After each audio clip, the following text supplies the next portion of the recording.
Real star Upendra Kannada ಚಿತ್ರರಂಗದ ಅತ್ಯಂತ ವಿಭಿನ್ನ ಹಾಗೂ ಕ್ರಿಯೇಟಿವ್ ಕಲಾವಿದರಲ್ಲಿ ಒಬ್ಬರು. ಅವರ ಪೂರ್ಣ ಹೆಸರು ಉಪೇಂದ್ರ ರಾವ್. ಅವರು 1967 ಸೆಪ್ಟೆಂಬರ್ 18ರಂದು ಕರ್ನಾಟಕದ ಉಡುಪಿ ಜಿಲ್ಲೆಯ ಕೋಟೇಶ್ವರದಲ್ಲಿ ಜನಿಸಿದರು. ಉಪೇಂದ್ರ ರಾವ್ ಅವರು ನಟ, ನಿರ್ದೇಶಕ, ಕತೆಗಾರ, ಗಾಯಕ, ಗೀತರಚನೆಗಾರ ಹಾಗೂ ರಾಜಕಾರಣಿ ಎಂಬ ಹಲವು ಕ್ಷೇತ್ರಗಳಲ್ಲಿ ತಮ್ಮದೇ ಆದ ಗುರುತು ಮೂಡಿಸಿದ್ದಾರೆ. ವಿಕಿಪೀಡಿಯಾ. ಉಪೇಂದ್ರ ಅವರು ತಮ್ಮ ಸಿನಿ ಜೀವನವನ್ನು ಸಹಾಯಕ ನಿರ್ದೇಶಕರಾಗಿ ಪ್ರಾರಂಭಿಸಿದರು. ನಂತರ ಅವರು 1992ರಲ್ಲಿ ದೊರಳ್ ನಾನ್ ಮಗ ಚಿತ್ರದ ಮೂಲಕ ನಿರ್ದೇಶಕರಾಗಿ ಪ್ರವೇಶಿಸಿದರು. ಅವರ ನಿರ್ದೇಶನ ಶೈಲಿ ಸಂಪೂರ್ಣ ವಿಭಿನ್ನವಾಗಿದ್ದು, ಸಮಾಜದ ನೈಜ ಮುಖವನ್ನು ಬಿಚ್ಚಿಡುವಂತಹ ಕಥೆಗಳನ್ನು ತರುತ್ತಿದ್ದರು. ವಯಂ ಎ ಮತ್ತು ಎ ಉಪೇಂದ್ರ ಚಿತ್ರಗಳು ಅವರಿಗೆ ದೊಡ್ಡ ಯಶಸ್ಸು ತಂದುಕೊಟ್ಟವು.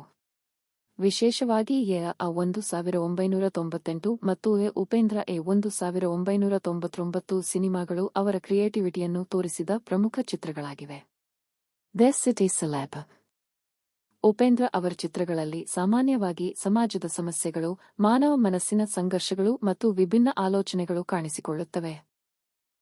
ಅವರ ಸಿನಿಮಾಗಳು ಸಾಮಾನ್ಯ ಮಾಸ್ ಸಿನಿಮಾಗಳಿಗಿಂತ ವಿಭಿನ್ನವಾಗಿದ್ದು, ಪ್ರೇಕ್ಷಕರಿಗೆ ಹೊಸ ಚಿಂತನೆ ನೀಡುವಂತಿರುತ್ತವೆ.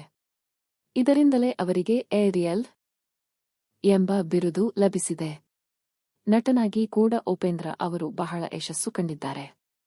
ಹಾಲಿವುಡ್, ರಾಕ್ ದ ಕ್ಯಾನೇರು, ಬಡ್ವೆಂಟ, ಸೂಪರ್ ಅಪ್ 2 ಮುಂತಾದ ಸಿನಿಮಾಗಳಲ್ಲಿ ಅವರ ಅಭಿನಯ ಪ್ರೇಕ್ಷಕರ ಮೆಚ್ಚುಗೆ ಪಡೆದಿದೆ.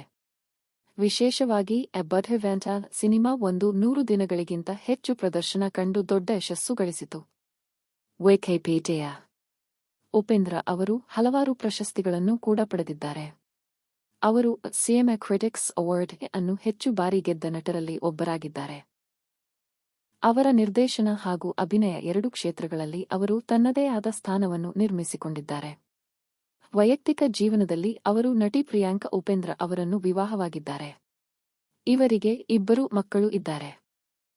ಸಿನಿಮಾ ಕ್ಷೇತ್ರದ ಹೊರತಾಗಿ ಉಪೇಂದ್ರ ಅವರು ರಾಜಕೀಯದಲ್ಲೂ ತೊಡಗಿಸಿಕೊಂಡಿದ್ದಾರೆ.